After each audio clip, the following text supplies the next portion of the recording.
नमस्कार, good morning. एक बार फिर से आपका बहुत बहुत स्वागत है प्लेटफॉर्म बाय नवीन कुमार सिंह में। हम लगातार आपसे कनेक्ट होके बात कर रहे हैं बीपीएससी टीचर पेपर वन यानी 9th 10th के प्रीवियस क्वेश्चन पे। प्रीवियस कहने का मतलब ज़्यादा प्रीवियस नहीं है, इसी साल हुआ है। जो कि 19 में जो लोग स्टेट निकाले थे उनका, जो लोग पहले वाले सीटेट थे उनका, 19 में एक बार बीपीएससी आयोजित कर चुकी है टीचर के लिए एग्जाम। अब जो आने वाला है अक्टूबर में, कमर कस लेना है उसके लिए। पता चल ही गया होगा आपको, अक्टूबर में फिर से भारी भरकम वैकेंसी आ रही है। बहाली मतलब सरकार जो है बेचैनी में है, किसी कारण से हो, परंतु हमें उसका भरपूर फायदा उठाना है। तो हम बच्चों का डिमांड भी था और हमने ये भी सोचा कि भैया एक बेहतर एक्सप्लेनेशन, डीप डिस्कशन की जरूरत है, ताकि क्वेश्चन को देखने का नजरिया अब्रॉड हो। ठीक है जी, हाँ, जितना ब्रॉड होगा उतना हम ज्यादा बेहतर उसको समझ पाएंगे, क्योंकि टीचर वाला एंगल चाहिए क्वेश्चन में। क्योंकि एक जो ऑप्शन है जिसको डी नाम दिया गया है, मोर देन वन वाला, वही सबसे घातक है और वही सही शिक्षक की पहचान करने वाला ऑप्शन है। तो हम यहां अब आज के क्लास में लिखा है, एक शिक्षक प्रश्नों को ऐसे तोड़ता है। जी हाँ, जब तोड़ के समझेंगे तभी बेहतर विकल्प तक 5 में से एक को चुन पाएंगे। ठीक है जी, हाँ। आंसर की जो है बोर्ड वाला रहेगा और उसे हम एक्सप्लेन करेंगे। कहीं कहीं डाउट जहां रहेगा वहां हम लोग आपस में डिस्कस भी करेंगे। चलिए, तो ये दूसरा नंबर है। पैसेज हम लोग देख चुके हैं, उस पे 1 घंटे के आसपास का वीडियो आपको मैं दे चुका हूं। ठीक है जी, हाँ, क्योंकि वो एक बढ़िया से समझने वाला पोर्शन था तो वो वीडियो जा चुका है। उसके बाद आज 20 से 25 क्वेश्चन लेंगे और उसको बढ़िया से तोड़ेंगे। ठीक है जी, तो चलिए, 20 से 25 यानी 25 क्वेश्चन चला गया है आपका। 40 के बाद 80 यानी टोटल जो है 120 आपको देखने को मिलता है। कितना? 120 क्वेश्चन आपके बीपीएससी में इंग्लिश से, और मतलब 40 जो है जीके जीएस कह लीजिए वाला पोर्शन जिसमें मैथ रीजनिंग बाकी रहेगा। 80 क्वेश्चन जो है आपको सब्जेक्ट से मिलेगा 9th 10th के लिए। 11th 12th वालों को भी मिलेगा 80 क्वेश्चन लैंग्वेज से, जो अगर मैथ होगा तो मैथ, मैथ में तो और कुछ हो सकता है, लेकिन इंग्लिश होगा तो इंग्लिश, हिंदी होगा तो हिंदी, संस्कृत होगा तो संस्कृत, उर्दू होगा तो उर्दू से आपको 80 क्वेश्चन देखने को मिलेंगे। और यही पैटर्न 6 से 8 वाला में भी रहेगा।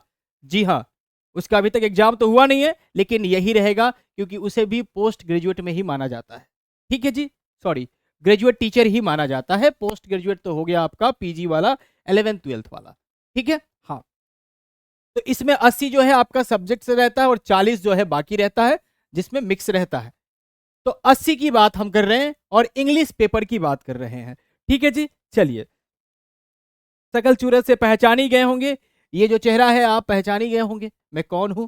और लगातार जो हम लोगों ने एस्टेट पे काम किया है, और उसी का परिणाम है आपका फीडबैक। और आप उसी के चलते कह लें या उससे जुड़ के कह लें, बेहतर मुकाम तक पहुंच गए हैं। रिजल्ट आपका होगा, ये अनुमान तो आपको लग गया होगा। तो तैयारी अब पीपीएससी की होनी चाहिए। बैचेज अनाउंस हो चुके हैं, वो वीडियो भी आपको मिल गया होगा, तो विशेष उस पर बात नहीं करूंगा। आइए, तो देखिए जरा सा, इसे हम आमतौर पे कह सकते हैं कि कॉमन एरर का क्वेश्चन है, परंतु ये कॉमन एरर का बाप है। जी हाँ, एसएससी में जो कॉमन एरर पूछता है ये उसका बाप है, फादर है। कैसे? तो एसएससी में आपको 4 विकल्प देखने को मिलता है। अगर आप बैंकिंग का भी एग्जाम दीजिएगा तो उसमें 5 विकल्प देखने को मिलता है, परंतु ये जो विकल्प अनूठा विकल्प है, ये उसमें भी नहीं मिलता है, और ये बीपीएससी यूपीएससी में ही मिलता है। तो पेपर देख के आपको लग जाएगा कि वाकई हम बीपीएससी का एग्जाम देने वाले हैं या दे रहे हैं। ठीक है, हाँ। क्वेश्चन पे आते हैं, distribute these mangoes between all the 50 students. ठीक है जी, ए, यहां तक अगर गलती है तो ए पार्ट में, यहां अगर किसी में गलती है तो बी पार्ट में, यहां अगर गलती है तो सी पार्ट में। अगर यहां यहां यहां कहीं भी गलती नहीं है, मतलब सेंटेंस को 3 भागों में तोड़ा गया है, कहीं भी गलती नहीं है, तो आपका आंसर हो जाएगा कौन? ई, नन ऑफ द अबव, मतलब कोई गलती नहीं है। ठीक है जी।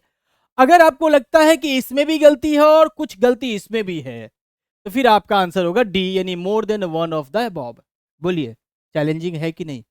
गलती ढूंढना आसान है, लेकिन एक जगह, 2 जगह, 3 जगह गलती हो वो ढूंढना टफ है, और वो एक टीचर ही कर सकता है, या फिर एकेडमिक बच्चा कर सकता है जो रेगुलर रहा है अपने क्लासेस में, हर तरह के एक्सरसाइज से उसका पाला पड़ा है, वो कर सकता है। कंपटीशन वालों की बस के नहीं है। ठीक है जी, हाँ। तो टीचर ढूंढ रहा है और टीचर की तरह ऑप्शन भी सेट किया गया है। तो डिस्ट्रीब्यूट दीज मैंगोज, अब देखिए जरा सा, बिटवीन आपको पता है कि बिटवीन जो है दो लोगों के लिए आता है, दो लोगों के बीच की बात करता है। ठीक है जी। और एक वर्ड होता है अमोंग, अमोंग होता है दो से ज्यादा लोगों की बात करता है, दो से ज्यादा लोगों के बीच की बात करना हो, मतलब कि राम और श्याम के बीच में रमेश बैठा है, तो Ramesh is sitting between Ram and Shyam. ठीक है जी। बिटवीन के साथ एंड भी आता है, ये कह सकते हैं। अमोंग के साथ ऐसा कुछ देखने को नहीं मिलता, मिलता भी है एंड कोई दिक्कत नहीं है, लेकिन तीन, मुख्य रूप से तीन आपको देखने को मिलेगा, दो से ज्यादा लोग देखने को मिलेंगे और उनके बीच की बात होगी तो क्या होगी, अमोंग, और दो के बीच की बात होगी तो होगा बिटवीन। Is it clear? हाँ। तो यहां अमोंग होना चाहिए। अब ये तो हम लोगों ने एक नजर में ढूंढ लिया, लेकिन आसानी से दिख जाए तो ये नहीं समझ लेना है कि यही आंसर होगा, बी ही होगा।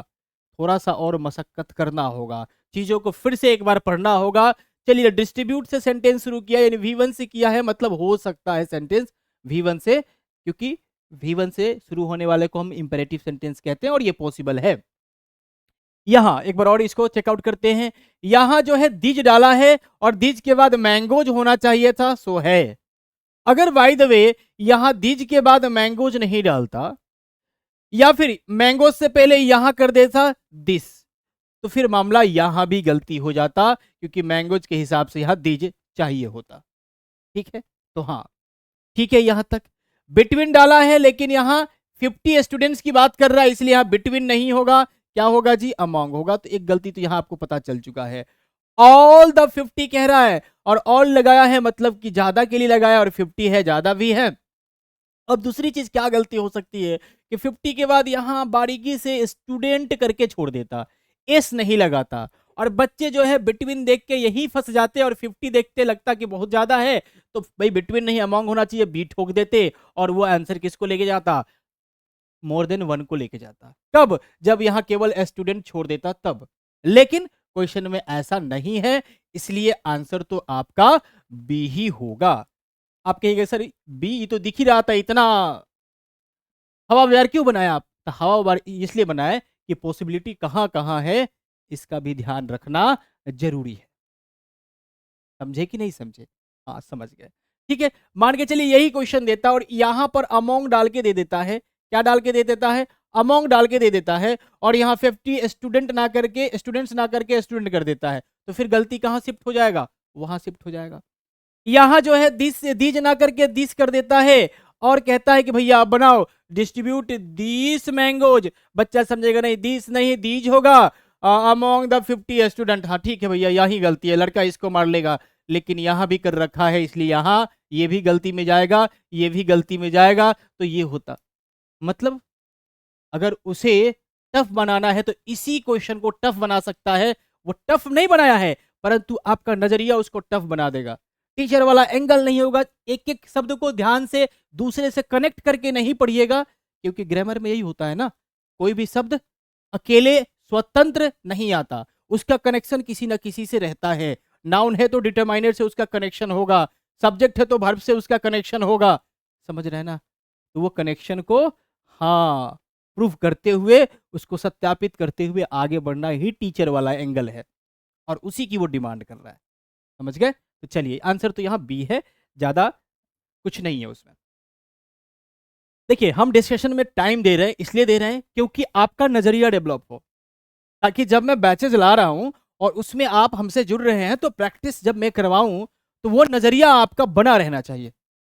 तो उसकी तैयारी यहीं से शुरू हो गई है। Unless you don't work hard you can't get success.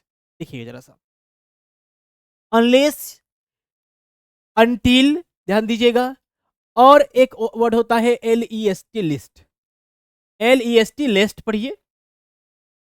Unless भी निगेटिव, अनटिल भी निगेटिव, और लेस्ट भी निगेटिव।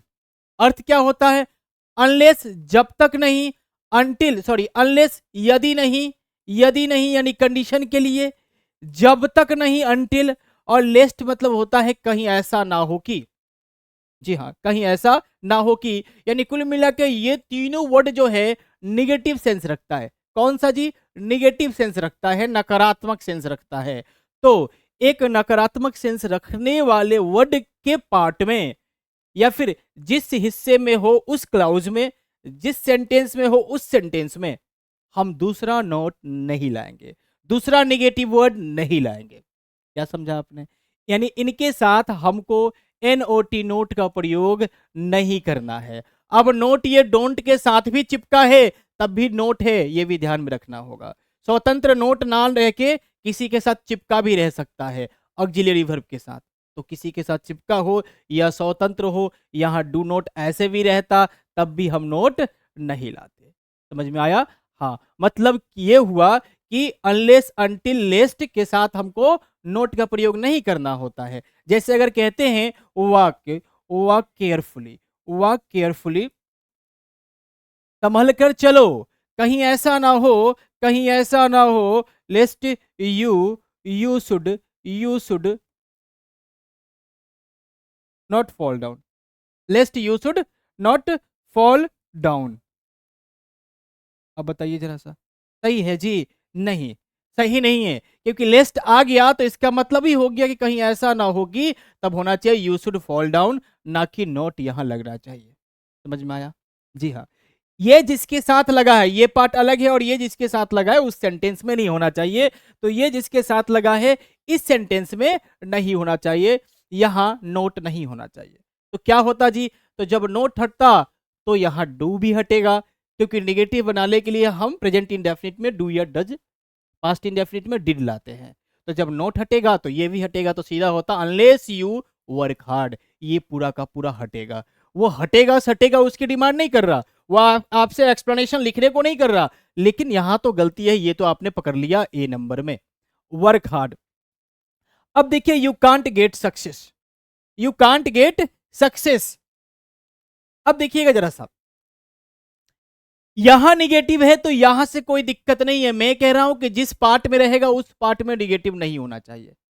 उसके बाद वाला पार्ट अफर्मेटिव में भी होने के लिए स्वतंत्र है, नेगेटिव में भी होने के लिए स्वतंत्र है, सेंटेंस के अर्थ के मुताबिक, सेंटेंस के डिमांड के हिसाब से। ठीक है जी? तो ये स्वतंत्र है निगेटिव और अफर्मेटिव में होने के लिए, परंतु इसमें नहीं होगा। सो यहां गलती एक ही जगह दिख रहा है, अनलेस यू डोंट नहीं रहेगा, वर्क हार्ड रहेगा, यानी आंसर हो जाएगा आपका ए।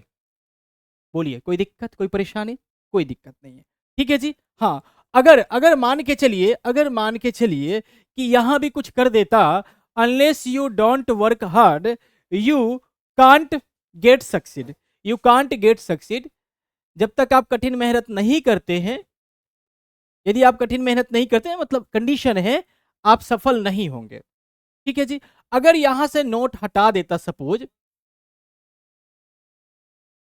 तो इसके हिसाब से अगर देखा जाता तो फिर यहां नोट चाहिए होता, तो वहां भी एक गलती बन जाता, क्योंकि सेंटेंस अगर कह रहा है कि यदि आप, यानी यदि आप कठिन मेहनत नहीं करेंगे तो इधर क्या, अगर नोट हटा दे तो क्या हो जाएगा? आप सफल हो सकते हैं। ये तो बिल्कुल गलत है।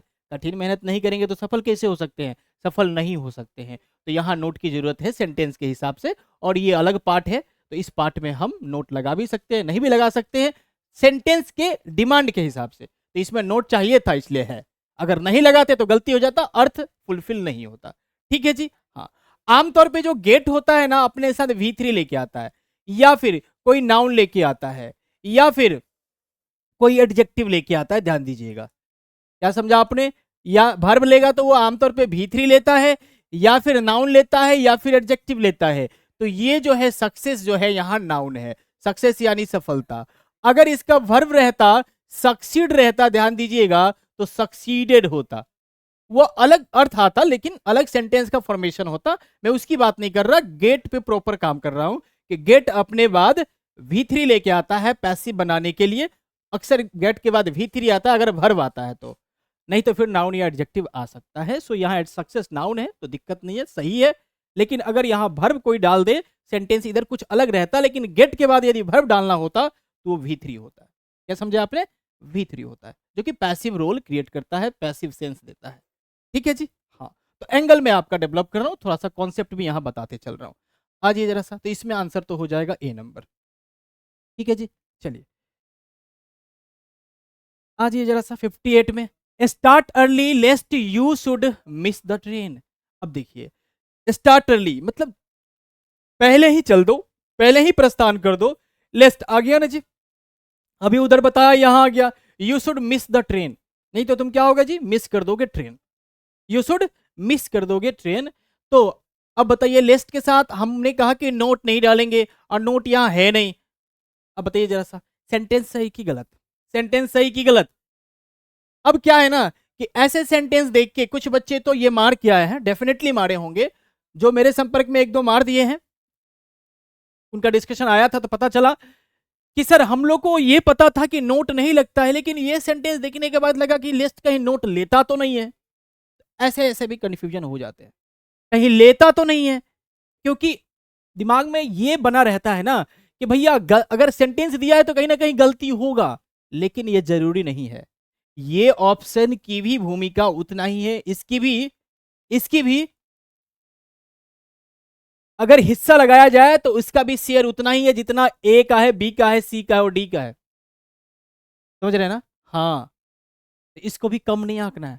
अगर 100 में 5 से भाग दोगे, 5 ऑप्शन है तो कितना आता है, 20 आएगा ना। तो 20% इसकी भी चांस है होने की।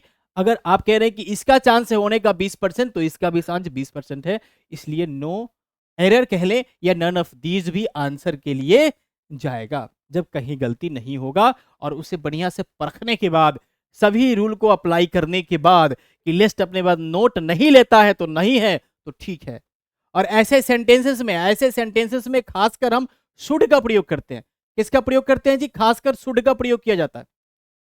ठीक है, लिस्ट के साथ खासकर शुड जो आता है वो है, मतलब मॉडल जो आता है वो खासकर शुड आता है। यहां will, would, can, could say बचना है, तो ये भी कॉन्सेप्ट को ध्यान में रखेंगे। ठीक है जी। हाँ, दूसरा चीज, अगर यहां मिस ना देके मिस्ड कर देता, ईडी जोड़ देता, तो इस पार्ट में गलती हो जाता। क्यों? क्योंकि शुड जो है एक मॉडल होता है, और मॉडल अपने बाद क्या लेता है जी, वेयर इन्फिनिटिव यानी V1 लेता है। क्लियर है? बोलिए, क्लियर है ना जी? हाँ, चलिए, तो आंसर हो जाएगा इसका ई नंबर। आइए जरा सा, ही टॉक्ड उसने बात किया, एज इफ मानो, he was a mad, he was a mad वो है जो मैड है। मोर देन वन होगा, नन ऑफ द अबव होगा, क्या हो देखिए। तो उसने ऐसे बात किया मानो, ये जो एज इफ है और इसी के तरह होता है एज दो का भी। एज इफ या एज दो, इनका मतलब होता है मानो, परंतु वो ऐसा है नहीं, हम मान रहे हैं। मानो कि वो ऐसा है, मानो लगता है कि ऐसा है, परंतु है नहीं, एक्चुअल में वो है नहीं। समझ रहे ना? हाँ, ये माना जा रहा है। ऐसे सेंटेंस के बाद जो स्ट्रक्चर आता है, उसमें अगर बी क्रिया डालना हो तो किसी भी सब्जेक्ट के साथ, सब्जेक्ट चाहे ही हो, सी हो, दे हो, उसके यानी is, are, am, was, where में से अगर डालना हो तो हम वेयर लगाते हैं। क्या लगाते हैं? वर्ड लगाते हैं। क्या लगाते हैं जी? वर्ड लगाते हैं। हाँ, तो ही टॉक्ड एज इफ मानो ही वाज नहीं वर, क्या होगा जी? ही वर अ मेड नहीं है, फिर यहाँ ए भी नहीं होना चाहिए, क्योंकि मेड जो है एडजेक्टिव होता है और एडजेक्टिव के पहले हम ए नहीं लगाते, सो यहाँ नहीं होगा। ठीक है जी। हाँ, तो गलती तो है, मुख्य गलती जो है कि जैसे ही ऑर्डर्ड, उसने ऑर्डर दिया, मानो, मानो as if he he is an honour of this this house, इस घर का वो मालिक है। उसने ऑर्डर दिया, ऐसे ऑर्डर दिया कि मानो कि वो इस घर का मालिक है। तो मानो कह देना मतलब एक्चुअली वो मालिक है नहीं, लेकिन ऑर्डर देने का जो उसका लहजा है, तरीका है, उससे लग रहा है कि वो मालिक है, परंतु मालिक है नहीं। कभी कभी क्या होता है कि मालिक, कुछ घर पे जाइएगा तो मालिक जो है एकदम नॉर्मल अपना लुंगी धोती पहना है, और ड्राइवर जो है एकदम पूरा शॉर्ट शर्ट जो है इन करके टाई लगा के अगर घूम रहा है, तो बाहर से कोई आएगा तो देखेगा उस ड्राइवर को, तो कहेगा कि लग रहा है कि आप ही मालिक हैं, परंतु वो मालिक है नहीं। लग रहा है कि आप ही मालिक है, मानो कि आप ही मालिक है, ऐसा बोल रहे हैं आप, ऐसा आपका पहनावा है, परंतु है नहीं, वही चीज है यहाँ पे, एक्चुअल में है नहीं, तो फिर वैसे स्थिति में स्ट्रक्चर हो जाता है सब्जेक्ट प्लस वर्ब। ठीक है जी। हाँ, तो यहाँ क्या होगा, इज के साथ, इज नहीं होगा वर होगा, वही चीज यहाँ भी है। ठीक है जी। चलिए, तो आंसर क्या हो जाएगा, आंसर हो जाएगा, इस पार्ट में गलती है, सो आंसर हो जाएगा सी नंबर। ठीक है, कोई दिक्कत, कोई परेशानी?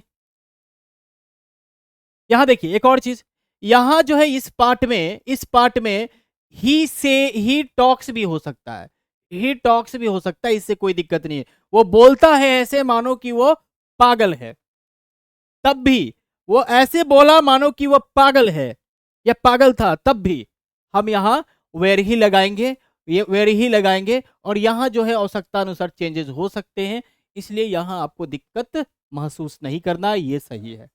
ठीक है जी। चलिए, आज ये 70 में, my watch which was damaged is now useless. अच्छा, मेरी घड़ी जो कि डैमेज्ड हो गई, अभी जो है यूजलेस है, यूजलेस है।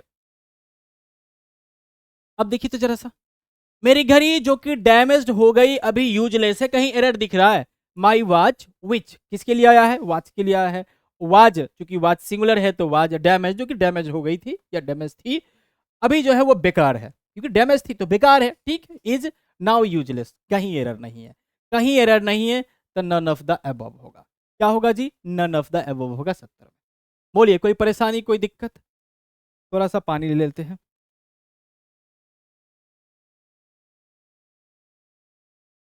कोई परेशानी, कोई दिक्कत?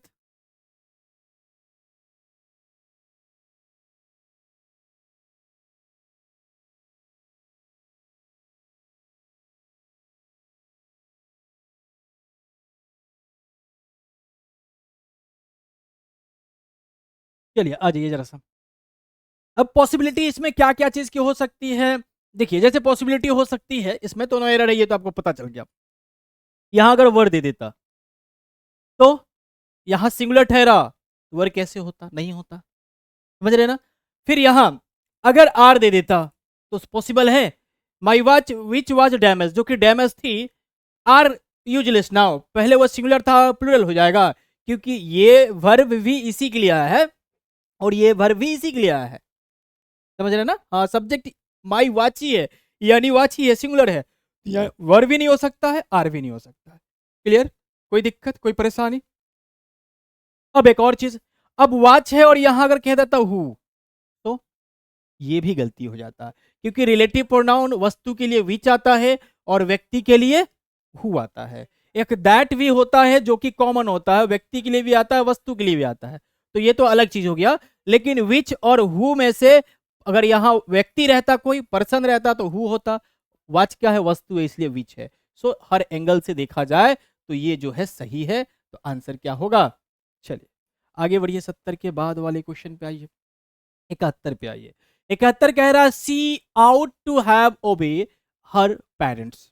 ठीक है जी, she ought to have, ought to का प्रयोग आपको पता है कहां होता है जी, आउट टू का प्रयोग लगभग शुड के बराबर होता है। किसके बराबर होता है, शुड के बराबर होता है। जब हमें किसी मोरल एक्टिविटी को दर्शाना होता है, कहना होता है कि हमें किसी की सेवा करनी चाहिए, माता पिता की सेवा करनी चाहिए, बात मानना चाहिए, नियम का पालन करना चाहिए, तो वैसे जगह पर हम शुड, और जब ज्यादा मोरल जैसे माता पिता की सेवा करना, गरीबों की मदद करना, वहां आउट टू का प्रयोग करते हैं। लगभग दोनों में विशेष अंतर नहीं है, लेकिन अगर कॉन्सेप्ट की बात करें तो इसमें टू लगा रहता है, इसमें हमेशा इसमें टू चिपका रहता है, इसमें ऐसा कुछ नहीं है। लेकिन ये दोनों अपने बाद क्या लेते हैं जी, V1 लेते हैं, क्या लेते हैं, V1 लेते हैं। ठीक है जी, बात अगर प्रेजेंट की करनी हो, अगर बात पास्ट की करनी हो, बात पास्ट की करनी हो, तो इनके बाद आ जाता है हैव, और हैव के बाद आ जाता है V3, क्योंकि हैव अपने बाद लेता है V3। ठीक है, ठीक है जी। हाँ, अब एक झटके में अगर आउट टू देखें तो आउट टू के बाद आपको लगेगा कि 2+V1 आ रहा है, आउट टू गो अगर है तो आपको लगेगा 2+V1 आ रहा है, नहीं, ये आउट टू इसमें चिपका ही रहता है। ये आउट जब टू लेके आता है तभी जो है ये मॉडल बन पाता है या मॉडल होता है, इसमें टू चिपका ही रहता है। यूज्ड एक वर्ड होता है, इसमें भी टू जो है चिपका ही रहता है, ठीक है ना, मॉडल के रूप में, तो हटा के नहीं सोचना है।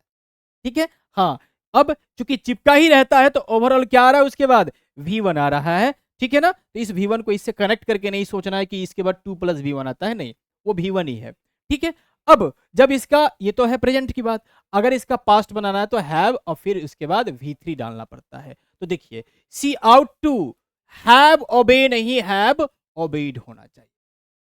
उसे अपने माता पिता का बात जो है मानना चाहिए था, या फिर उनकी आज्ञा का पालन करना चाहिए था।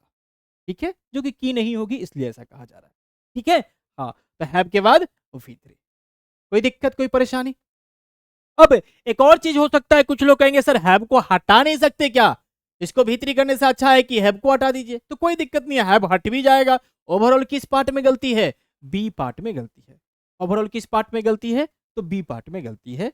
अब हैव को हटा के सोचिए, या हैव के अनुपस्थिति में आप ईडी लगाइए। नियम तो ये कहता है कि आपने यहां तक जब पढ़ा तो आपको कोई गलती नहीं दिखा, क्योंकि आपको लग रहा था कि बातें पास्ट की होने वाली है। तो जब पास्ट की होने वाली है, जब यहां आप पहुंचे तब आपको दिखाई दिया कि अच्छा हैव के हिसाब से तो V1 लगा रखा है, जबकि होना चाहिए V3। तो जहां गलती दिख रहा है वही मरम्मत हो। अलग बात है कि ये पूरा पार्ट कवर किया है बी, तो हम इसको हटाए या इसको V3 करें कोई फर्क नहीं पड़ेगा, आंसर होगा हमारा बी। ठीक है जी। अब she ought to have obeyed her parents. अब यहां अगर पेरेंट कर देता एक, तो फिर गलती हो जाता, क्योंकि पेरेंट नहीं होता, हमेशा होता पेरेंट्स। अब कहिएगा सर माँ और हो पिताजी हो, तो फिर जब माँ और पिताजी होते तो फादर कहता, मदर कहता, पेरेंट नहीं कहता। समझ में आया? हाँ, चलिए आगे बढ़िए। You will get wet if you will go out in the rain. देखिए, आप जो है भीग जाएंगे। आपको पता होना चाहिए कि जब दो वाक्य और वो खासकर प्रेजेंट के वाक्य या फ्यूचर के वाक्य इफ से जुड़ते हैं, इफ से जुड़ते हैं, व्हेन से जुड़ते हैं, बिफोर से जुड़ते हैं, आफ्टर से जुड़ते हैं, एज सुन एज से जुड़ते हैं, एज लॉन्ग एज से जुड़ते हैं, तो वैसे स्थिति में इनके साथ वाला, यानी इनके साथ वाला, अब ये पूरा पार्ट चाहे पहले हो चाहे बाद में हो, डजंट मैटर, इनके साथ वाला यानी जहां ये लगा है उसके बाद वाला सेंटेंस किसमें होना चाहिए? प्रेजेंट इंडेफिनिट में होना चाहिए। ध्यान रखिएगा, प्रेजेंट इंडेफिनिट, पास्ट इन नहीं, प्रेजेंट इंडेफिनिट, फ्यूचर भी नहीं, प्रेजेंट इंडेफिनिट में होना चाहिए। और प्रेजेंट इंडेफिनिट का रूल होता है सब्जेक्ट के बाद V1 या V5। Got it? समझ गए? हाँ, तो प्रेजेंट इंडेफिनिट में होना चाहिए, और ये पार्ट जो है आपका फ्यूचर में होगा। मतलब कह सकते हैं कि यदि दो फ्यूचर की घटनाओं को किसी कंडीशनल वर्ड जैसे कि इफ से, व्हेन से, बिफोर से, अनलेस से, अनटिल से, आफ्टर से, एज लॉन्ग एज से, एज सुन एज से जोड़ना हो, तो ऐसी स्थिति में इनके साथ वाला, ये जो कंडीशनल वर्ड है, इनके साथ वाला सेंटेंस प्रेजेंट इंडेफिनिट में होता है, जबकि दूसरा सेंटेंस जो कि पहले हो या बाद में हो वो फ्यूचर इंडेफिनिट में होता है। किसमें होता है? फ्यूचर इंडेफिनिट में। कई दफा ये भी प्रेजेंट में आ जाता है, लेकिन ये फ्यूचर इंडेफिनिट में आपको ज्यादा देखने को मिलेगा। लेकिन इसको गलती से भी गलती ये नहीं करना है, यानी गलती से भी ये मिस्टेक नहीं करना है कि आपको इसे फ्यूचर में ले जाना है। ये ऑलवेज किस में रहेगा? प्रेजेंट इंडेफिनिट में कह ले, या सिंपल प्रेजेंट में रहेगा। सो यहां विल हटेगा, सीधे होगा इफ यू गो। ठीक है जी। अगर ही रहता तो यहां गोज करना पड़ता, लेकिन यू है तो यू अपने साथ प्लूरल वर्ब लेता, इसलिए केवल विल हटा दीजिए, काम चल जाएगा। गो। समझ में आया? समझ में आया जी? बोलिए, कोई दिक्कत, कोई परेशानी? यानी आंसर क्या होगा? If you get wet, sorry, you will get wet, आप भीग जाओगे। If you go out in the rain, यदि आप बारिश में घर जाते हो या फिर बाहर जाते हो, सॉरी बाहर जाते हो। ठीक है जी। तो आंसर कौन सा होगा जी? बी नंबर होगा। कौन सा आंसर होगा? बी नंबर आंसर होगा। कौन सा होगा? बी नंबर आंसर होगा। यहां विल की जरूरत नहीं है, विल नहीं होगा। अब अगर सपोज कि अगर होता, यहां होता he will get wet if he will go, तो अब बताइए कहां कहां गलती होता? तो गलती यहां भी होता, क्योंकि इस गो को बदलना पड़ता गोज में। ध्यान दीजिएगा ये, ध्यान दीजिएगा ये। अगर ऐसा होता तो आंसर हो जाता कौन? More than one. अब आप सोचिएगा कि सर क्यों, गलती तो पहले यहीं पे है ना, तो आंसर यही होगा ना। ये विद्यार्थियों के हित में है। ध्यान रखिएगा, ये विद्यार्थियों के हित में है, और उस विकल्प के हित में है जिसमें मोर देन वन एक्स्ट्रा नहीं है ऑप्शन के रूप में, मोर देन वन नहीं है ऑप्शन के रूप में, उस हित में है। परंतु जिसमें मोर देन वन है, आपको देखना पड़ेगा कि पॉसिबिलिटी कहां कहां है। टीचर जब लिखता है तो कहां कहां चीजों को गलत होने से बचाता है, कहां कहां सुधार करने की जरूरत पड़ती है। तो इसके हिसाब से ये तो आंसर हो जाता है ये, यही टीचर वाला एंगल है और इसी को डेवलप करना है। हो सकता है आपकी बार क्वेश्चन दे तो ये मेरा वीडियो देख के उसके दिमाग में आ जाएगा, चलो बाबू इसी को दे देते हैं, बढ़िया उपाय है। सो बी अलर्ट, समझ गए ना? हाँ, चलिए आगे बढ़ते हैं। हमने बोला है कि तोड़ तोड़ के समझाएंगे, सो आपको तोड़ तोड़ के ही समझाएंगे, बिना तोड़े नहीं समझाएंगे, ठीक है जी। और कहीं कहीं पॉसिबिलिटी दिख रही है, सो हमने बता दिया। फिर यहाँ गेट के बाद वही बोला था मैंने कि अगर भरवा आएगा तो V3 फॉर्म में आएगा, परंतु वेट जो है हमारा भीगा हुआ शरीर, ये जो है हमारा एडजेक्टिव के तौर पे आया है यहाँ पे, सो एडजेक्टिव तो चलेगा। अच्छा ये जरा सा यहाँ पे जनाब, he is one of, one of के बाद जब सुपरलेटिव डिग्री का हम प्रयोग करते हैं, सुपरलेटिव डिग्री का प्रयोग करते हैं तो आपको पता है कि उसके पहले क्या लगाते हैं जी, द लगाते हैं। यानी one of, he is one of the greatest होगा, क्या होगा जी, द ग्रेटेस्ट होगा। अब one of the greatest leader या लीडर्स, क्योंकि जान दीजिएगा ये वन ऑफ के बाद, वन ऑफ के बाद जो नाउन आता है, जो नाउन आता है ना, वो नाउन होता है हमेशा पीसीएन, ध्यान रखिएगा क्या होता है जी, पीसीएन। अब उस पीसीएन के पहले एडजेक्टिव डाल दिया द ग्रेटेस्ट, वो बहस नहीं है, नाउन बहस है कि नाउन क्या होता है। तो वन ऑफ के बाद नाउन होता है पीसीएन। अब कहिएगा सर ये कॉन्सेप्ट कैसा है, कैसे समझेंगे? तो देखिए वन का मतलब क्या होता है जी, एक होता है। इस ऑफ का मतलब क्या होता है, ये ऑफ क्या है, तो ये ऑफ है प्रेपोजिशन सर, ये तो पता है। इस ऑफ का मतलब क्या होता है, तो का होता है सर, नहीं, ध्यान दीजिए का अर्थ नहीं होता है। आमतौर पे हम ये जानते हैं कि का अर्थ होता है, लेकिन कब, जब दो नाउन को कनेक्ट करेगा तब। जैसे the wall of this building, समझ रहे ना, the teacher of this coaching, तब ऑफ का मतलब का हो जाएगा।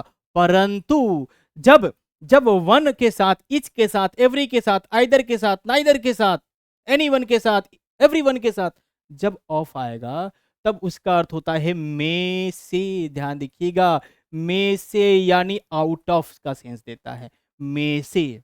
अब बताइए हिंदी कैसे निकलता है, उल्टा निकलता है।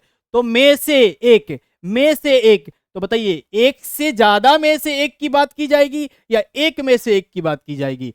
अंडरस्टूड है कि जब भी होगा तो एक से ज्यादा में से ही एक की बात की जाएगी, एक से ज्यादा में से ही एक की बात की जाएगी। इसलिए यहां जो नाउन होता है वो प्लूरल होता है। क्या सुना आपने, प्लूरल होता है, यानी बॉय नहीं होगा बॉयज होगा, टीचर नहीं होगा टीचर्स होगा, लीडर नहीं होगा लीडर्स होगा।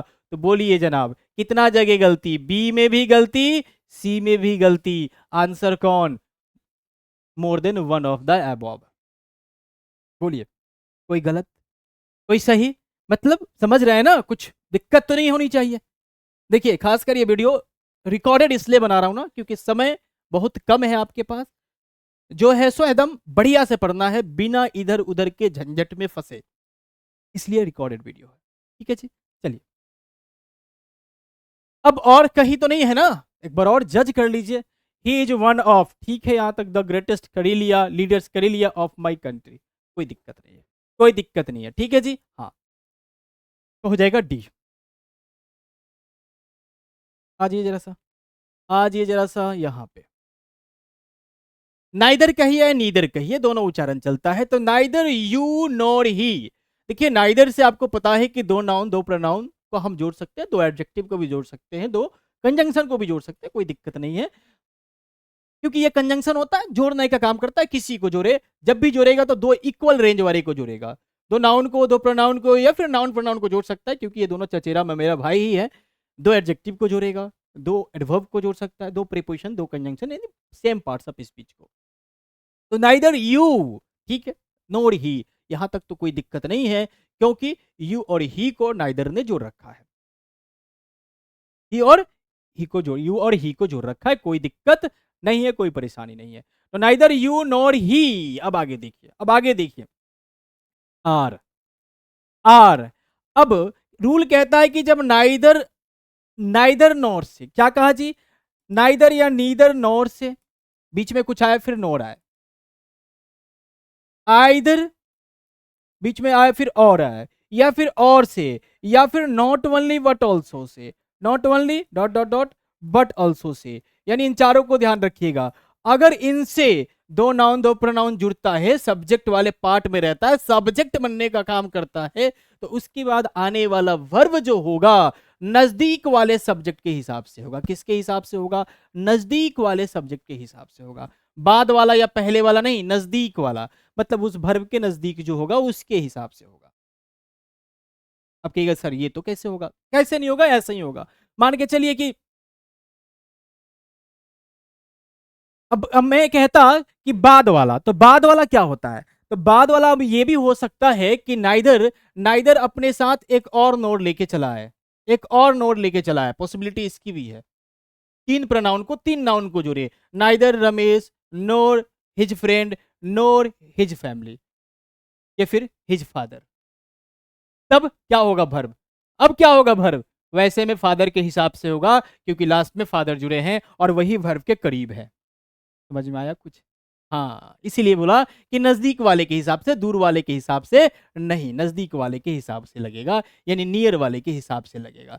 सो ही के हिसाब से क्या होना चाहिए? यहाँ इज होना चाहिए। तो is guilty more than one तो होगा नहीं, आंसर क्या होगा जी? ठोकिए सी को। बोलिए, कोई दिक्कत, कोई परेशानी? चलिए, अब देखिए, neither of the three pens will do. इसको झटके में जो लोग देखे होंगे ना, वो ये समझ लिए होंगे कि भैया नाइदर ऑफ जो है, ठीक है यहां तक। अब क्या है ना, नाइदर ऑफ के हिसाब से यहां थ्री नहीं आना चाहिए था, टू आना चाहिए था। पहला चीज अभी हम समझा रहे हैं, ध्यान दीजिएगा।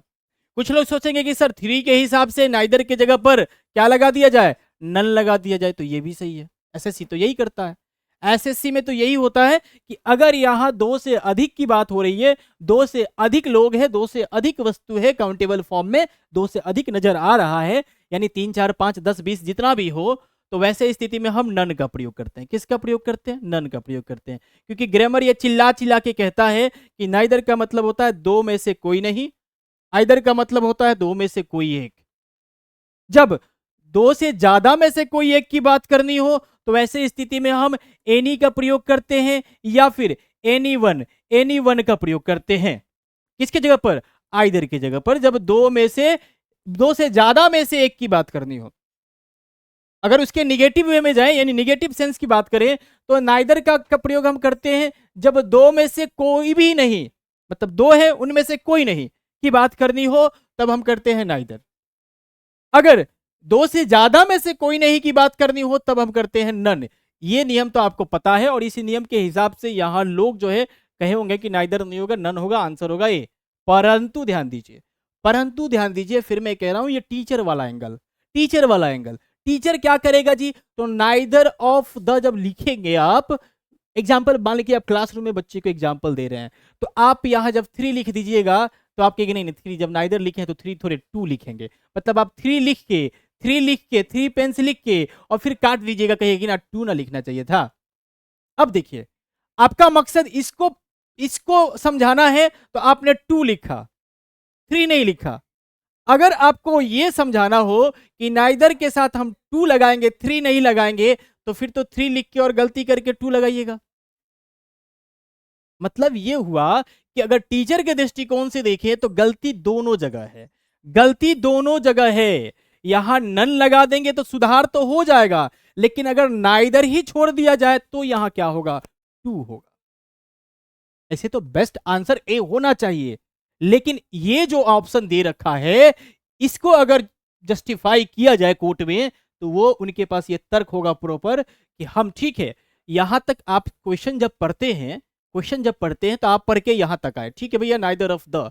जब थ्री पे आए तब आपको नजर आया कि नहीं थ्री नहीं होना चाहिए, क्योंकि नाइदर है तो इसके हिसाब से टू होना चाहिए, तो मरम्मत यहां ना करके आप मरम्मत यहां कर रहे हैं, ठीक है, ये चलता है, आप नन लगा दें। लेकिन अगर यहां टू लगा देंगे तो क्या हो जाएगा? तो कुछ लोग कहेंगे कि टू लगा देंगे तो सेंटेंस का अर्थ ही बदल जाएगा, सेंटेंस का अर्थ ही बदल जाएगा। तो सेंटेंस का अर्थ भी तो नहीं बदलना चाहिए, ठीक है, ये कॉन्सेप्ट भी ठीक है, लेकिन बच्चे को अगर पढ़ाना हो तो वैसे स्थिति में यहाँ जो है 3 की जगह पर 2 लगा के भी समझाया जा सकता है कि नहीं भैया नाइदर है, इसलिए यहाँ 2 होना चाहिए। ठीक है, तो वो टीचर वाला एंगल है और आप टीचर के लिए एग्जाम देने जा रहे हैं, सो ये जो है बेहतर इसका आंसर होगा। ठीक है, अगर होता है ना मोर अप्रोप्रिएट और मोस्ट अप्रोप्रिएट, जो चल रहा है ट्रेंड उसके हिसाब से देखा जाए तब तो यही है, लेकिन ये भी गलत नहीं है और आंसर यही दिया गया है बोर्ड के द्वारा। तो शायद मैं समझाने में सफल रहा हूं, मुझे लग रहा है। आगे बढ़ते हैं, ये जरा सा, अब क्वेश्चन का पैटर्न बदल गया, कॉमन एरर वाला पार्ट चला गया। अब आइए, she dash along in the city for almost a decade now. आपको यहां भरना है, भरना क्या है, use past perfect continuous, past perfect continuous का प्रयोग करना है। ठीक है जी, past perfect continuous. So past perfect continuous कौन है, हैड प्लस बीन प्लस वी3, आंसर ये हो गया। टेंस तो आपको पहचान में ही आता है। अब यहां देखिए, कभी कभी क्या होता है ना कि बहुत बार जो है किसी ना किसी क्वेश्चन का क्लू जो है दूसरे क्वेश्चन में रहता है, किसी ना किसी क्वेश्चन का क्लू जो है दूसरे क्वेश्चन में रहता है। और यहां आप देखेंगे कि नाव लगा हुआ है, क्या लगा हुआ है, नाव लगा हुआ है। और नाव लगा हुआ है और कह रहा है कि परफेक्ट कंटिन्यूअस का प्रयोग करो, परफेक्ट पास्ट परफेक्ट कंटिन्यूअस का प्रयोग करो। बच्चे इसको देखे होंगे तो कहेंगे कि नाव तो भैया प्रेजेंट को बताता है, तो यहां तो प्रेजेंट होना चाहिए था, और ये कह रहा है पास्ट का प्रयोग करो। अरे कह रहा है तो हम पास्ट का प्रयोग कर दिए, परंतु ऐसे ही नहीं कह रहा है, ऐसे ही नहीं कह रहा है। एक क्वेश्चन हमको इसमें है, हम दिखाते हैं आपको। एक क्वेश्चन है, कौन सा क्वेश्चन है अभी याद नहीं आ रहा हमको, लेकिन एक क्वेश्चन है, एक क्वेश्चन है, देखते हैं इसका दौरा करते हैं, अगर मिल जाए तो मिल जाए, नहीं तो फिर आगे तो मिलेगा ही। चलिए अभी नजर नहीं आ रहा है, आगे मिलेगा तो हम डिस्कस करेंगे उसको। नाव को आप लोग ध्यान में रखिएगा, ठीक है जी, हाँ नाव को ध्यान में रखिएगा। आ जाइए, चलिए देखिए, रूल ये कहता है कि अगर अगर सेंटेंस में अगर दो एक ही टाइम दिया गया है, यानी फोर या सिंस के बाद, फोर या सिंस के बाद जो है एक ही टाइम है, एक ही टाइम है, जैसे कि 2 साल से, 5 साल से, या फिर 2002 से 2003 से, ऐसा एक ही टाइम है, 2 ईयर है, 3 ईयर है, 4 के बाद, या फिर 2001 है, 2002 है, सिंस के बाद, मतलब एक ही टाइम है, एक ही टाइम इंडिकेटिंग वर्ड है, तो वैसे में तो वो चला जाएगा प्रेजेंट परफेक्ट कंटिन्यूअस के साथ। लेकिन 4 के बाद ऑलमोस्ट डिकेड भी कह दिया, फिर नाउ भी कह दिया, मतलब 2 टाइम हो गया, तो वैसे स्थिति में वो सेंटेंस चला जाता है पास्ट परफेक्ट कंटिन्यूअस। ये मोटा मोटी मैंने आपको समझाया, वो जब आएगा वहां डीप समझाऊंगा, ठीक है जी। तो ये तो पास्ट परफेक्ट कंटिन्यूअस। चलिए, ऐसे तो यहाँ आपको स्ट्रक्चर खोजना था, ज्यादा मशक्कत करना नहीं था, लेकिन नाउ रहे तो आपको present continuous, present perfect continuous के साथ नहीं जाना है, ठीक है जी। हाँ, केवल अगर नाउ है तब तो प्रेजेंट कंटिन्यूअस होगा ही इज प्लेइंग नाउ, लेकिन फोर और सिंस लगा के फिर नाउ दे रखा है, तो वैसे में वो पास्ट परफेक्ट कंटिन्यूअस होगा, यानी पास्ट में जाएगा, प्रेजेंट में नहीं होगा, ठीक है जी। क्योंकि नाउ मतलब अब से पहले, अब से पहले कार्य समाप्त शुरू हुआ और अभी तक वो खत्म हो चुका है, आगे बढ़ने की बात नहीं हो रही है। जबकि प्रेजेंट परफेक्ट कंटिन्यूअस कहता है कि अभी चल रहा है, वो आगे भी चलेगा। अब पास्ट परफेक्ट कंटिन्यूअस कहता है कि किसी निश्चित समय से पहले शुरू हुआ और उस समय तक चलता रहा, उसके आगे की बात नहीं करता वो। So he fled away, sorry he fled where his pursuers could not find. कह रहा है द अंडरलाइन सेक्शन इज, क्या है जी, एंड एडजेक्टिव क्लाउज है, यही क्वेश्चन है ना, यही क्वेश्चन है ना, इसको तो कर लिया। हाँ, क्या है ये जो अंडरलाइन पार्ट है, वो क्या है, एडजेक्टिव क्लाउज है, एडजेक्टिव क्लाउज है, एडवर्ब क्लाउज है, एडवर्ब फ्रेज है, नन ऑफ दीज है। तो देखिए जरा सा, फ्रेज क्लाउज पहले आपको समझना होगा, क्लाउज क्या होता है, एक सेंटेंस क्या होता है, आपको बताना होगा सेंटेंस क्या होता है, उसके बाद होगा कि क्लाउज क्या होता है, उसके बाद होगा कि फ्रेज क्या होता है। ये तीनों आपको समझना पड़ेगा, तभी तो आप अंतर कर पाइएगा। देखिए, सेंटेंस जिसमें सब्जेक्ट हो वर्ब हो, क्लाउज भी जिसमें सब्जेक्ट हो वर्ब हो, दोनों में होता है, दोनों में होता है सब्जेक्ट फाइनाइट वर्ब, क्लाउज में भी, सेंटेंस में भी सब्जेक्ट और फाइनाइट वर्ब। फाइनाइट वर्ब जो कि सब्जेक्ट से गाइड होता है, सब्जेक्ट के सिंगुलर होने पर वो सिंगुलर होता है, सब्जेक्ट के प्लूरल होने पर वो प्लूरल होता है, उसको कहते हैं फाइनाइट वर्ब। तो सब्जेक्ट और एक वर्ब चाहिए सेंटेंस में भी, और क्लाउज में भी एक सब्जेक्ट और वर्ब चाहिए। परंतु फर्क क्या है, परंतु फर्क क्या है कि जो क्लाउज वाला सेंटेंस होगा ना, वो इंटरडिपेंडेंट होगा। मतलब अगर दो सेंटेंस किसी कनेक्टर से जुड़ा हुआ है, दो सेंटेंस अगर किसी कनेक्टर से जुड़ा हुआ है, जैसे कहते हैं Ram is playing and Mohan is dancing, and से दो सेंटेंस जुड़ा, Ram is playing and Mohan is dancing, तो ये दोनों सेंटेंस एक दूसरे के लिए क्लाउज हो गया, क्या हो गया जी, क्लाउज हो गया।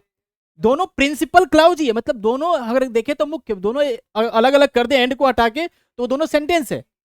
ही इज प्लेइंग या फिर Ram is playing, Mohan is dancing, जो भी हो, अलग अलग कर दे तो वो सेंटेंस है, लेकिन एंड से जुड़ने के बाद एक दूसरे के लिए वो क्लाउज हो गए। क्या हो गए जी, क्लाउज हो गए। समझ में आया? हाँ। क्लाउज में भी दो तरह का, एक प्रिंसिपल क्लाउज और एक सबऑर्डिनेट क्लाउज। सबऑर्डिनेट मतलब जो प्रिंसिपल पे टिका हो, मेन होता है और उसका एक सहायक होता है। तो सहायक कौन होता है, जो मेन पे निर्भर होता है।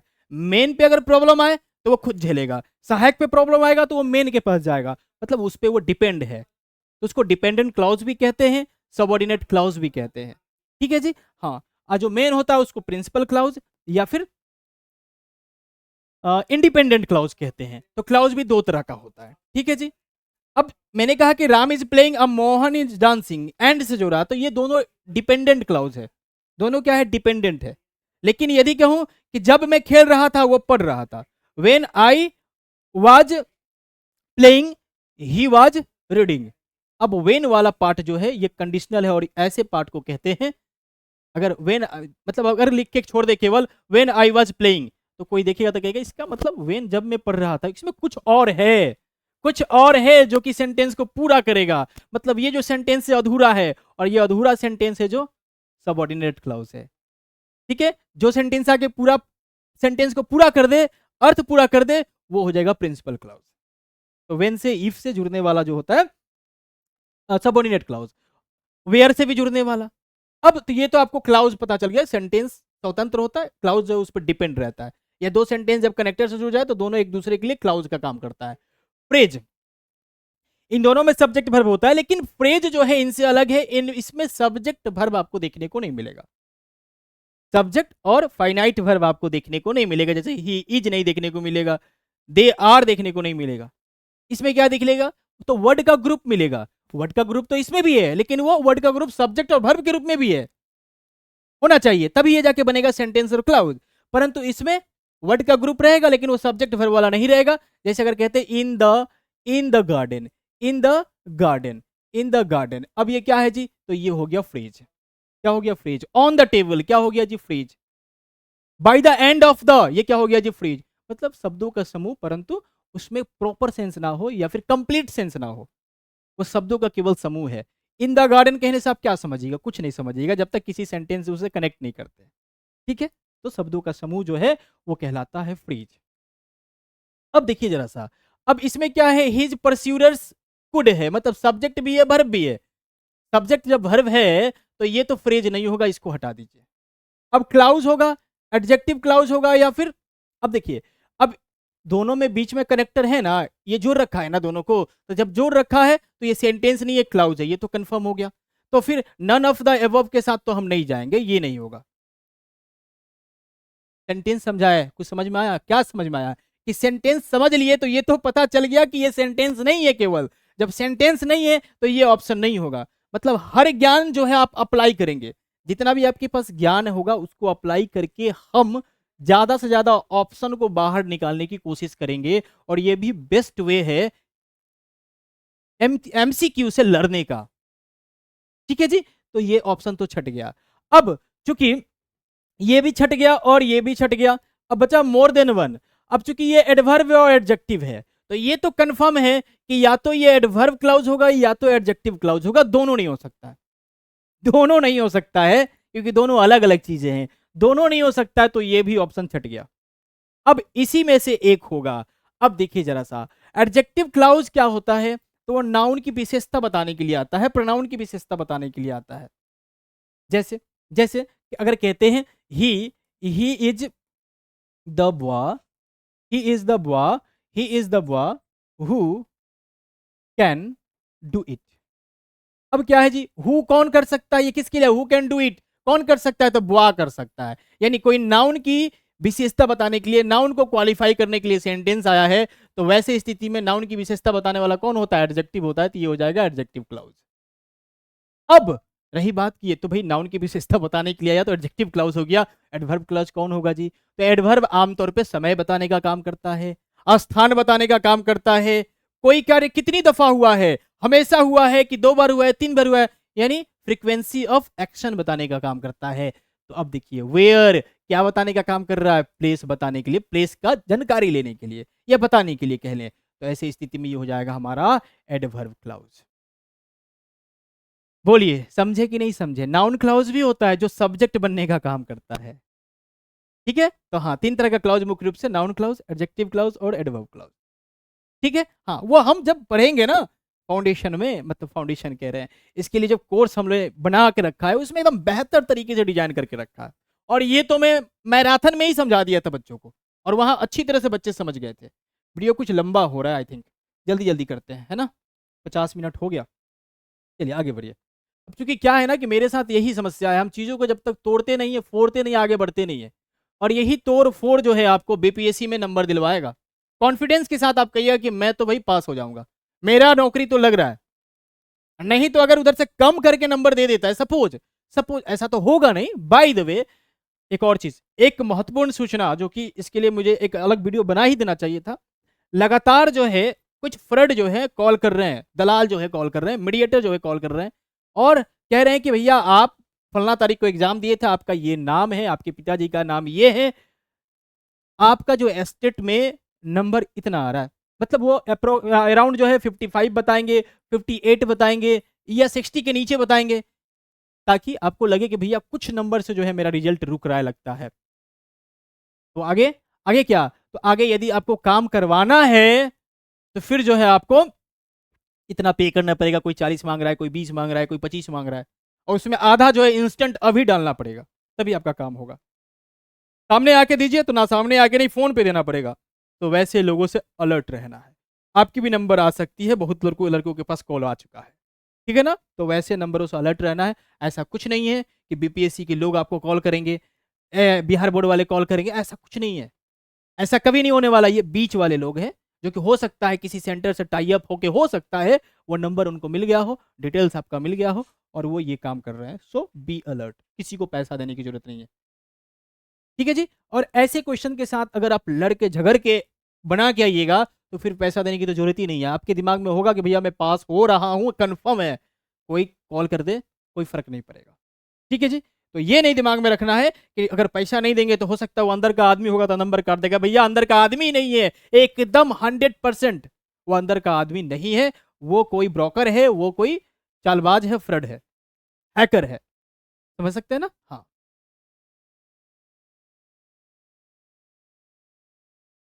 आइए जरा सा इधर। I have some duties. I must perform them. Use an infinitive to join the sentence. Infinitive मतलब 2 प्लस V1 होता है। 2 प्लस V1, 2 प्लस V1 को कहते हैं इन्फिनेटिव। एक होता है वेयर इन्फिनेटिव जिसमें केवल हो जाता है V1। तो इन्फिनेटिव को आमतौर पे हम 2 प्लस V1 से ही आइडेंटिफाई करते हैं, और यही होगा इन्फिनेटिव यानी 2 प्लस V1। तो टी 2 प्लस V1 का प्रयोग करते हुए इनको कनेक्ट कर देना, मतलब इस सेंटेंस को और इस सेंटेंस को आपस में कनेक्ट कर देना है। तो देखिए तो जरा सा 2 प्लस V1 का प्रयोग इसमें किया गया है, कहीं भी नहीं किया गया है। तो नहीं किया गया है तो ये आंसर नहीं होगा। I must perform some of the duties that, इसमें भी कहीं भी प्रयोग नहीं किया गया, ये आंसर नहीं होगा।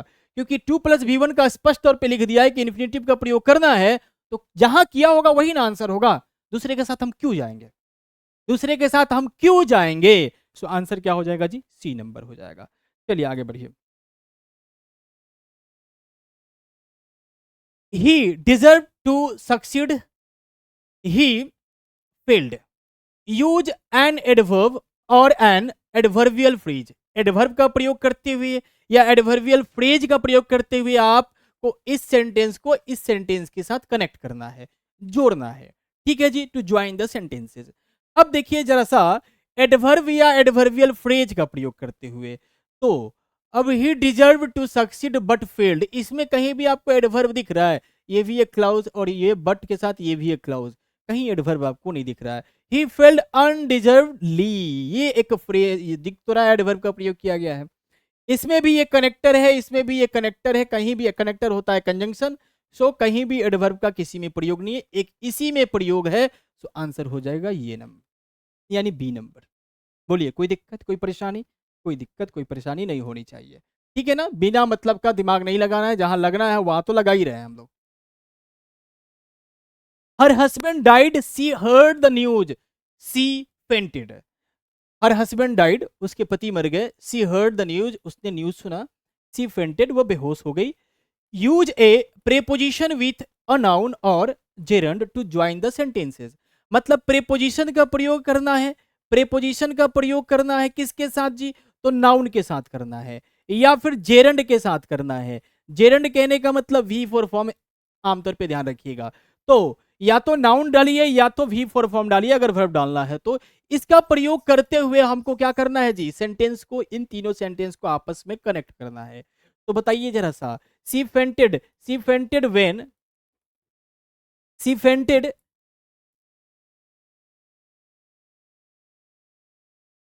क्या हुआ जी?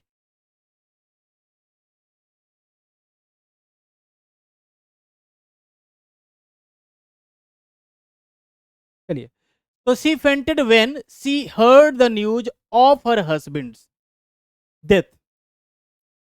ठीक है जी। She fainted when she heard the news of her husband's death.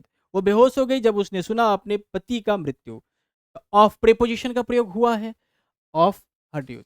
देखिए, अब आगे बढ़िए। ठीक है, इसमें देखा जा सकता है कि हुआ है। On hearing the news of her husband's death she fainted. On hearing the news of, यहां ऑन प्लस जेरंड का प्रयोग हुआ है। ठीक है जी। हाँ, इसमें जो है नाउन कह रहा है कि प्रीपोजिशन प्लस नाउन का प्रयोग करते हुए। ठीक है जी। हाँ, या फिर जेरंड का प्रयोग करते हुए। As soon as she heard the news of her husband death she fainted. ठीक है, मोर देन वन। तो देखिए जरा सा, ऑन हियरिंग द न्यूज, अब तो यहां ऑफ अ प्लस प्रीपोजिशन। अब देखिएगा, अगर आप नन फाइनाइट वाला चैप्टर पढ़े होंगे तो आपको वहां बताया जाता है कि हम जो है ऑन यानी preposition, preposition plus plus gerund का प्रयोग करते हुए, जो कि नाउन के इक्विवेलेंट होता है, जो कि नाउन के इक्विवेलेंट होता है, प्रयोग करते हुए हम सेंटेंस की शुरुआत कर सकते हैं और वो एक बेहतर सेंटेंस माना जाता है। तो वैसे स्थिति में यहां तो है, ये तो किसी एंगल से गलत नहीं लग रहा है, ऑन हियरिंग द न्यूज। ठीक है जी, क्योंकि प्रेपोजिशन के बाद वाला जो है उसका ऑब्जेक्ट होता है। अब ऑब्जेक्ट के रूप में या तो नाउन आएगा या फिर जेरंड आता है। सो ये जो है किसी एंगल से गलत नहीं लग रहा, on hearing the news of her husband's death she fainted. परंतु अगर केवल देखें कि प्रेपोजिशन के बाद नाउन भी आ सकता है, तो प्रेपोजिशन ऑफ भी और उसके साथ नाउन भी आ रहा है, हर हस्बैंड डेथ, तो इसको भी नकारा नहीं जा सकता। She fainted when she heard the news of her husband death. उसके बाद है as soon as she heard the news of her husband. अब देखिए जरा सा, प्रेपोजिशन का प्रयोग करना है। प्रेपोजिशन और इसका प्रयोग करते हुए एक और चीज मार्क करने वाली है कि प्रेपोजिशन और नाउन या फिर जेरंड का प्रयोग करके जोड़ना है। क्या कहा आपने? हाँ, हाँ, ये कहा। इसमें देखिए कंजंक्शन का प्रयोग भी किया, प्रेपोजिशन का प्रयोग भी किया है। इसमें भी कंजंक्शन का प्रयोग किया, प्रेपोजिशन का प्रयोग किया है। कुछ समझे? कुछ समझे कि नहीं समझे? वो स्पष्ट कह रहा है कि किसका प्रयोग करके जोड़ना है। अब उसे अगर जोड़ना रहता तो वो कह देता भैया कि प्रीपोजिशन का भी प्रयोग करे, कंजंक्शन का भी प्रयोग करे, लेकिन ये कह रहा है कि use preposition with a noun और gerund to join the sentence. जब ये कनेक्टर के तौर पे आ ही रहा है ज्वाइन करने के लिए, तो फिर उसमें कंजंक्शन रखने की कोई जरूरत नहीं है। कहने का मतलब यही है, और यही एंगल है टीचर वाला, और इसी को तो समझना है, क्योंकि ऐसे क्वेश्चन फिर से देखने को मिलेंगे। Got it? समझ गए? हाँ। क्यों समय लगता है मेरे डिस्कशन में? तो इसीलिए समय लगता है, क्योंकि हर एंगल से सेंटेंस को देखना पड़ेगा, तभी जाके आप टीचर बनने योग्य हो पाइएगा। समझ रहे हैं? हाँ। कुछ लोग सोच रहे होंगे कि सर बहुत टाइम लग रहा है, तो देखिए, आप 1 घंटा देखने के बाद आपको लग रहा है कि बहुत टाइम लग रहा है, तो फिर तो बेकार हो गया। शुरू में ही ये निर्णय लेना था। ठीक है, और ये शुरू में हमको बोलना भी चाहिए था कि देखिए भैया टाइम लगेगा। आंसर बी नंबर होगा। ये 81 हो गया। चलिए 82 क्वेश्चन देखते हैं। She jumped up he ran away. अब देखिए जरा सा, use a participle to join the sentence. फिर से ध्यान रखिएगा, पार्टिसिपल का प्रयोग करना है। फिर से कह रहा हूं, बार बार कह रहा हूं कि पार्टिसिपल का प्रयोग करना है। Use a participle. अब पार्टिसिपल कौन होता है? तो V4 होता है, V3 भी होता है पास्ट पार्टिसिपल। आप V1 V2 V3 देखोगे, V4 देखोगे, V1 V2 V3 V4, उसमें जो V3 होता है V3 होता है और V4 होता है, उसको कहा जाता है पार्टिसिपल, जिसमें V3 होता है पास्ट पार्टिसिपल और V4 होता है प्रेजेंट पार्टिसिपल। ठीक है जी, तो V3 या V4 का प्रयोग करते हुए जोड़ना है। अब देखिए जरा सा, jumping up he ran away, ये तो बड़ा स्पष्ट आंसर दिख रहा है कि V3 का V4 का प्रयोग किया है और शुरुआत में किया है, ये पॉसिबल है क्योंकि जब जुड़ता है तो शुरुआत में ही जुड़ता है। ठीक है जी, सी ही जंप्ड अप, एंड कहां से आएगा, एंड कहां से आएगा, काटो इसको। सी ही ran away after jumping up, after jumping up, preposition, preposition plus gerund थोड़ी कह रहा है वो, प्रेपोजिशन, प्रेपोजिशन के बाद आने वाला ये जो है V4 नजर आता है, ये पार्टिसिपल कह रहा है, जो कि ये है शुरुआत में बिना प्रेपोजिशन का, ये जो शुरुआत में आ रहा है ये पार्टिसिपल है, ध्यान रखिएगा ये पार्टिसिपल है। प्रेपोजिशन के बाद वाला ये हो जाता है जेरंड, क्योंकि प्रेपोजिशन के बाद आता है नाउन या प्रोनाउन ऑब्जेक्ट बनने के लिए, और उसका काम V4 के रूप में अगर कोई कर रहा है तो उसे कहेंगे जेरंड। क्या कहेंगे जी, जेरंड। अगर शुरुआत में आ रहा है बिना प्रेपोजिशन का तो उसे कहेंगे पार्टिसिपल। क्या कहेंगे, पार्टिसिपल। समझ गए, हाँ। सो ये भी नहीं होगा, आंसर एक है, वो है ए नंबर। तो बहुत सोच समझ के बिस्कोपरा, मतलब बिस्कोपरा बुद्धि वाले लोग क्वेश्चन सेट किए हैं। मतलब बीपीएससी को इतना हल्के में नहीं लेना है, सैल्यूट है उन अधिकारियों को जिन्होंने क्वेश्चन सेट किया है, वाकई में वो आपके अंदर से टीचर को ढूंढ निकालेंगे। एस्टेट में लगभग लोग क्वालिफाई कर रहे हैं, 80% 90% रिजल्ट हो जाएगा आई थिंक, मुझे लगता है। लेकिन यहां अगर ये पेपर का भी लेवल रहता है ना, ये भी लेवल रहता है ना, तो फिर मतलब 20 से 30% ही क्वालिफाई होंगे, बाकी तो बाहर निकल जाएंगे, क्योंकि लगता है कि ये भी हो जाएगा, ये भी हो जाएगा। क्वेश्चन आसान दिख रहा है लेकिन आसान है नहीं, ये बात जान लीजिए, आसान है नहीं क्वेश्चन। चलिए आगे बढ़िए,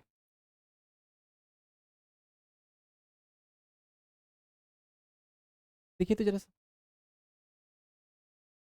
insert the punctuation, punctuation marks का प्रयोग करना है। पंक्चुएशन मार्क्स, पंक्चुएशन में आपका फुल स्टॉप आता है, इन्वर्टेड आता है, सिंगल इन्वर्टेड आता है, डबल इन्वर्टेड आता है, ठीक है ना, कोस्ट जिसको कहते हैं वह आता है, जिसको पेरेंथेसिस भी कहते हैं, कोमा आता है, सेमीकोलन आता है, कोलन आता है, साइन ऑफ एक्सक्लेमेशन आता है। तो हर चीज का प्रयोग करते हुए पहला तो इसको हटा दो आप बाहर, क्योंकि इसमें फुल स्टॉप नहीं डाल रखा है, फुल स्टॉप के बिना तो सेंटेंस अधूरा रहता है, तो ये तो पहला हो गया बाहर। ठीक है जी, अब देखो जरा सा, इसमें एक कफन नाम है जिसके लिए डबल इन्वर्टेड है, इसमें जो है सिंगल इन्वर्टेड है। बाकी इसमें आपको subject verb agreement grammar check नहीं करना है, केवल पंक्चुएशन चेक करना है, ये बात ध्यान रहे। दूसरा चीज, इस ये जो है डायरेक्ट सेंटेंस नहीं है, इनडायरेक्ट फॉर्म है, क्योंकि डायरेक्ट रहता तो ही सेड वगैरह दिखता, इन्वर्टेड कोमास दिखता, ऐसा कुछ नहीं है। सो यहाँ इन्वर्टेड कोमास हमको सेंटेंस को सेपरेट करने के लिए नहीं लगाना है, ये लगाया है एक बीच में वर्ड आया है कफन नाम से, एक शॉर्ट स्टोरी है जिसका नाम है कफन। अब अगर बीच में कोई नाम आता है किसी फिल्म का, आदमी का, तो आवश्यकता अनुसार जैसे कि शॉर्ट स्टोरी है उसका नाम अलग से दे दिया गया है, ऐसे चीजों को हम इन्वर्टेड कोमास, जो कि डबल भी हो सकता है सिंगल भी हो सकता है, से हम डाल सकते हैं। अब ये जो है स्पेशल नाम के लिए बेस्ट माना जाता है, सिंगल इन्वर्टेड कोमास बेस्ट माना जाता है। ऐसे बहुत सारे ग्रामरियन ये कहते हैं कि दोनों चलेगा, लेकिन अगर बेस्ट कहें तो ये चलेगा, और अगर डायरेक्ट नरेशन में, डायरेक्ट स्पीच में अगर सेंटेंस को सेपरेट करना हो, ही सेड, किसी वक्ता वाले सेंटेंस को उबऊ रखना हो, तो वहां जो है डबल वाला यूज करें, और किसी को ऐसे बीच में डालना हो तो ये सिंगल वाला बेहतर है। सो आंसर आपका ये हो जाएगा, ठीक है, आंसर ये हो जाएगा।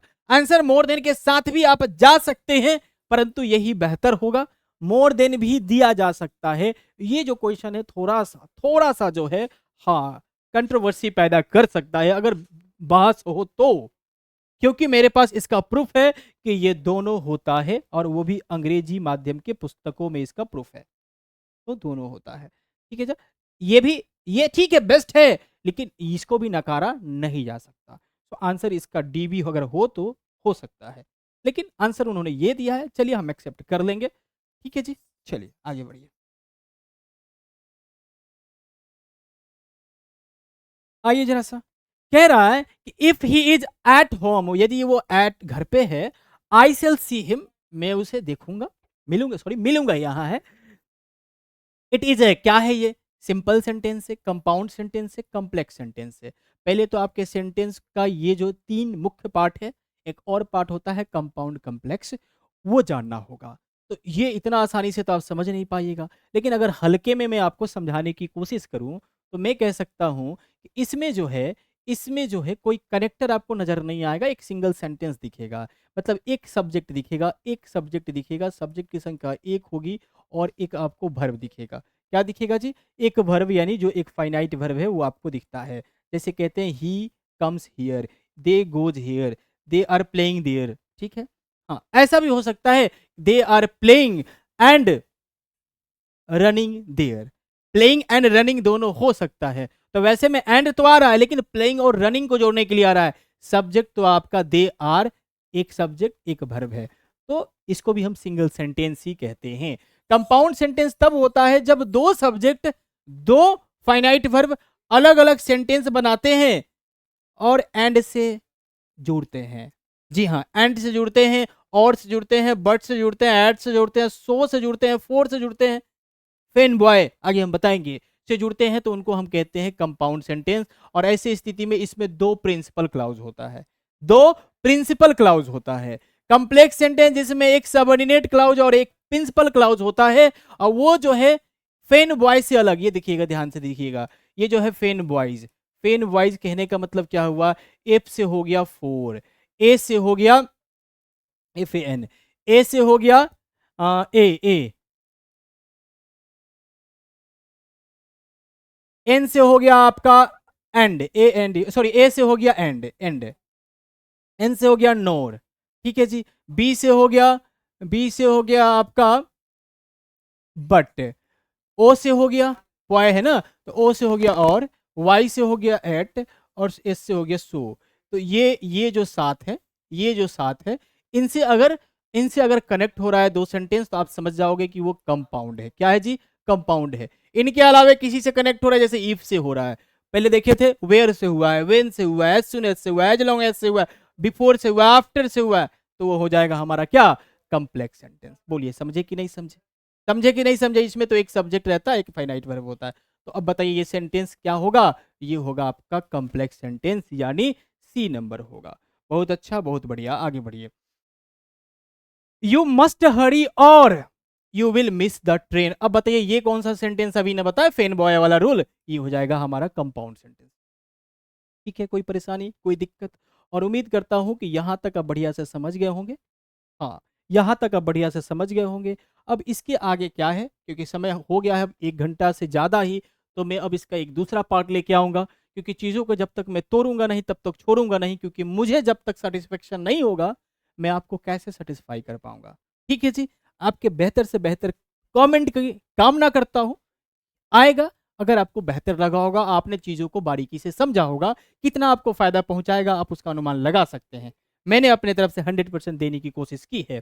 देखिए तो ज़रा सा, यू एट फिश, तुमने मछली खाई, इज एन एग्जाम्पल ऑफ। अब बताइए क्या है? ये एग्जाम्पल है, क्लाउज का एग्जाम्पल है, फ्रेज का एग्जाम्पल है, सेंटेंस का एग्जाम्पल है। इतना चिल्ला चिल्ला के बता रहे थे ना कि क्लाउज तभी होगा जब एंड से दो सेंटेंस जुड़ते हैं, तभी वो एक दूसरे के लिए क्लाउज बन पाते हैं। भले ही वो प्रिंसिपल क्लाउज ही दोनों हो, लेकिन जुड़ने के बाद ही एक से मतलब आपस में वो क्लाउज बन पाएंगे। जब तक दो सेंटेंस जुड़ेंगे नहीं, एक सब्जेक्ट वर्ब फिर एक सब्जेक्ट वर्ब आपस में किसी कंजंक्शन से, जैसे फेन वो हमने बताया, उनमें से किसी से जुड़ेगा, तभी वो जाके एक दूसरे के लिए क्लाउज बन पाएंगे। सिंगल सेंटेंस है, उसमें सब्जेक्ट है और वर्ब है, तो वो सेंटेंस कहलाएगा, फ्रेज नहीं कहलाएगा, क्योंकि फ्रेज में सब्जेक्ट वर्ब नहीं होता। आंसर हो जाएगा सी नंबर। तासी क्या कह रहा है? Which one of the following option is correct about the sentence that which cannot be read, जिसे पढ़ा नहीं जा सकता है। यह आपका वन वर्ड सब्स्टिट्यूशन है, अनेक शब्दों के लिए एक है, जिसे पढ़ा नहीं जा सकता उसे कहते हैं एलिजिबल। क्या कहते हैं जी? एलिजिबल। इसमें जो एलिजिबल है, जिसको पढ़ सकते हैं, आई ए लग जाता है, वो निगेटिव अर्थ देता है। एलिजिबल यानी जिसको पढ़ नहीं सकते हैं। ये बड़ा मिलता जुलता है, कुछ लोग इससे भी इसको कर देगा, जी हाँ, लीगल तो इलीगल। तो ये लीगल अलग चीज है, इलीगल अलग चीज है। लीगल यानी कानूनी, इलीगल यानी गैर कानूनी। अब देखिए, अब इसी से मिलता जुलता जो है, इसमें जो है अगर एलिजिबल को अलग कर ले, तो इसी से कुछ मिलता जुलता आगे कुछ बदलाव करके ये होता है एलिजिबल। मतलब बहुत अक्षर मिल रहा है, यहाँ तो मिल रहा है, इसी में ही उल्टा सीधा है। और ये जो है आपका यहाँ तक तो ठीक है, यहाँ तक तो ठीक है, यही वाला ना ना इसमें जो है आई ई हो जाता है। सो यही जो है फर्क है, ई इसमें आगे है। तो ये जो है आपका हो जाता है योग्य, योग्य हो जाता है, योग्य यानी एबल। और इसमें इन लग गया मतलब अयोग्य, अयोग्य। ठीक है, तो ये अलग है। ये होता है आपका एलिजिबल यानी अपठनीय। एलिजिबल हो जाता, आई एल नहीं रहता तो पठनीय हो जाता, तो जिसे पढ़ नहीं सकते आंसर होगा ये। Invincible, that any one who can't be defeated, जिसे हम हरा नहीं सकते हैं, वो होता है अजय, जिसको कहते हैं अजय है। तो ये नहीं होगा, आंसर होगा हमारा ये। चलिए जी, उसके बाद आज ये 90 तक कर लेते हैं इस वीडियो में, उसके बाद आगे देख लेंगे। 120 तक जाना है हमको, आगे के कुछ है जहां हमको समझना है, तो उसके लिए हम एक अलग वीडियो लगाएंगे। एंटोनिम्स खोजना है यानी विपरीत शब्द खोजना है। एस्कुरिलस, हाँ एस्कुरिलस का विपरीत क्या होता है, इसका पहले तो अर्थ जान लीजिए कि क्या होता है। तो देखिए एस्कुरिलस का अर्थ क्या होता है और इसका विपरीत चाहिए। इसका अर्थ होता है अपमानजनक, इसका अर्थ होता है अभद्र, मतलब निगेटिव होता है। क्या होता है जी, निगेटिव सेंस देता है। और ये उसी का साइनो है, ध्यान दीजिएगा। आउटरेजियस का मतलब ही होता है अपमानजनक, अभद्र, गंदा, डिसऑर्डर टाइप का।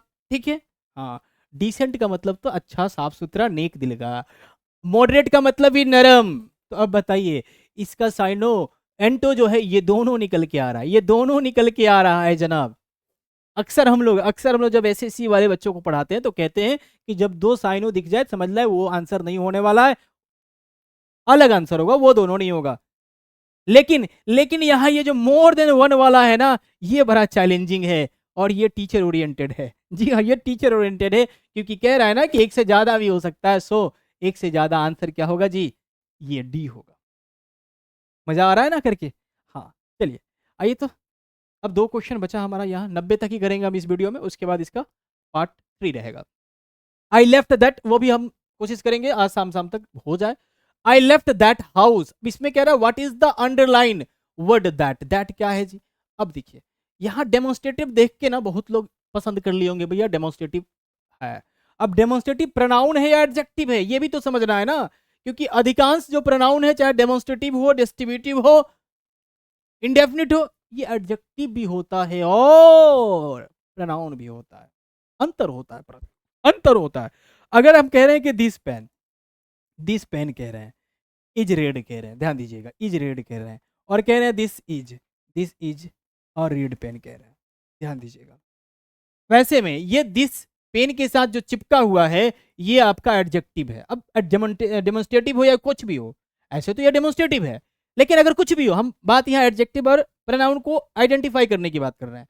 तो ये जो चिपका है, इसके बीच में कुछ नहीं है, डायरेक्ट जो चिपका है। या फिर अगर रहता दिस रेड पेन भी अगर रहता तो कोई दिक्कत नहीं है, लाइन से है, मतलब पेन के पहले दिस है, तो वैसे स्थिति में ये हो जाता है हमारा एडजेक्टिव हो जाता है। क्या हो जाता है जी, एडजेक्टिव। अब देखिए इसके बाद नाउन नहीं है, नाउन जो है रेड के साथ बाद में चला गया, वर्ब के बाद में चला गया है, बीच में वर्ब आ गया है, वैसे स्थिति में ये हो जाता है हमारा प्रोनाउन। क्या हो जाता है, प्रोनाउन।